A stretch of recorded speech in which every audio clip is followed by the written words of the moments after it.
안녕하세요. 계속해서 회개에 대해 중요성과 긴급성을 말씀하십니다. 오늘 본문은 누가복음 13장 1절에서 9절 말씀입니다. 1절. 바로 그때 몇몇 사람들이 와서 빌라도가 갈릴리 사람들의 피를 그의 희생제물과 섞었다는 소식을 예수께 전했습니다. 본디오 빌라도는 유대인의 율법과 관습을 조롱한 인물이었습니다. 일부러 유대인을 자극하고 종교적 감수성을 짓밟았습니다. 성전 기금을 수도관 건설에 사용했다가 그 때문에 발생한 반란을 잔인하게 진압한 적도 있습니다. 그는 여러 번 자신의 정책에 저항하는 무방비 상태의 유대인들을 학살했습니다. 이 사건은 갈릴리에서 온 순례자들이 성전에서 희생제사를 드리는 동안 반란을 두려워한 빌라도가 군대를 들여보내서 살육한 것입니다. 몇몇 사람들이 와서 이야기한 주 내용은 수식하는 관계대명사를 볼 때 빌라도에게 죽임당한 갈릴리 사람들의 상태에 대해서였습니다.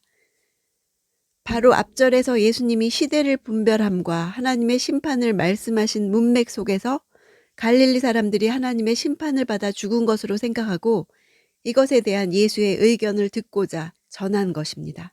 피를 섞는다, 이 표현은 죽임을 당한다는 관용구입니다. 성전에서 제사 드리다가 그 장소에서 죽은 것을 가리키는 표현입니다. 2절. 예수께서 대답하셨습니다. 그 갈릴리 사람들이 다른 모든 갈릴리 사람들보다 더 악한 죄인이어서 이런 변을 당했다고 생각하느냐? 생각하느냐 하고 현재형으로 사용하셨습니다. 현재형은 반복적으로 나타나는 습관적 생각을 가리킵니다.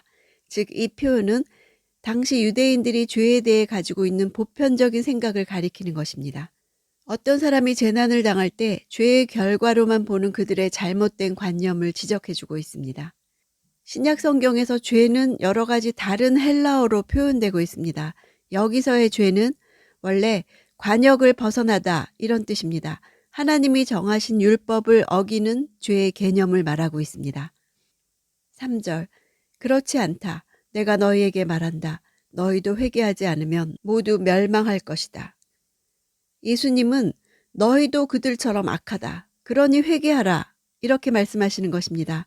어떤 이들은 살아남고 어떤 이들은 죽는 이유에 대해 생각하기보다 자신의 심판의 날에 대해 생각해 보라고 하십니다. 재난을 당하지 않은 사람들도 회개할 필요가 있기 때문입니다. 4절. 또 실로암에서 탑이 무너져 죽은 18명은 어떠하냐? 다른 모든 예루살렘 사람들보다 그들이 죄를 더 많이 지었다고 생각하느냐?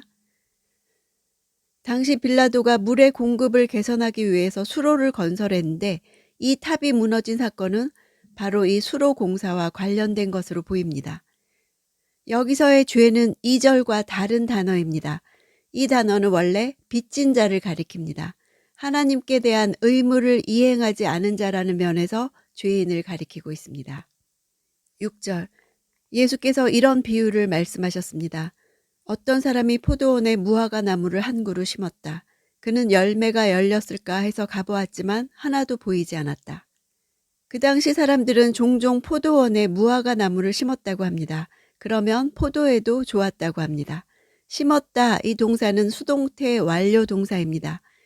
완료 시제로 표현한 것은 이 무화과 나무가 심은 지 얼마 안 돼서 열매를 맺지 못하는 어린 나무가 아니라 심어 놓은 후 많은 시간이 지났고 이제 완전히 자라나서 충분히 열매를 맺을 수 있는 나무가 되었음을 말합니다. 7절. 그래서 그는 포도원 지기에게 말했다. 이 무화과 나무에 열매가 있는지 보려고 3년 동안이나 와 보았건만 하나도 없으니 나무를 베어버려라.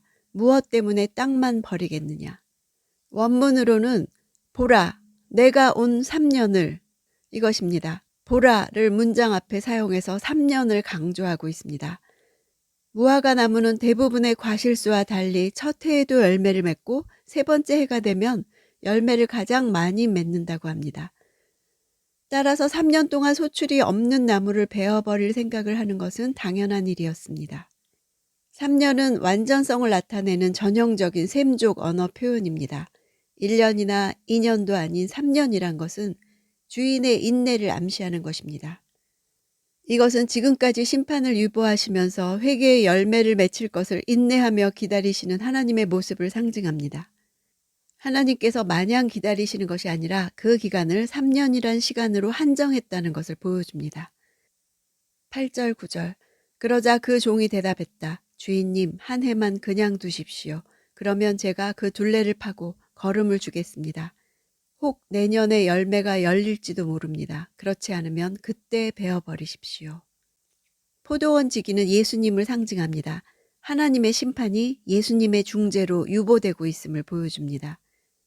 포도원 지기의 노력은 둘레를 파고 거름을 주겠다는 것입니다. 그것은 하나님의 백성들로 하여금 의의 열매를 맺히게 하기 위해 말씀으로 가르치시는 예수님의 모습을 상징합니다.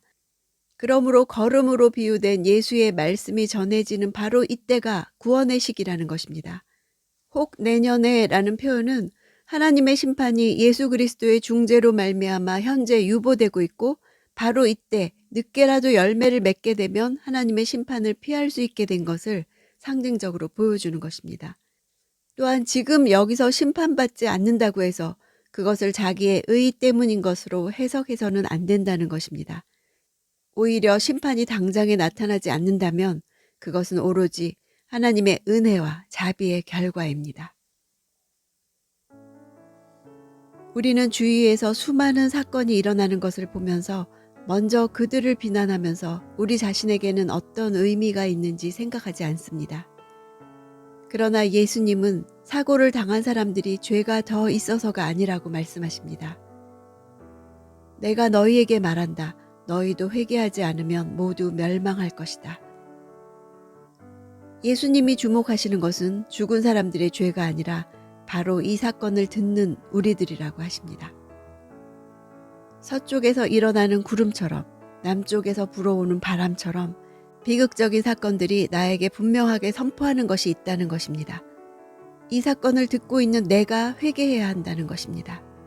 예수님은 오늘도 회개의 열매가 없는 나의 내면을 기경하고 말씀을 주시며 어떻게든 살려보려 시간을 주십니다. 오늘 어떤 소식을 들었나요? 나에게 무엇을 말씀하십니까?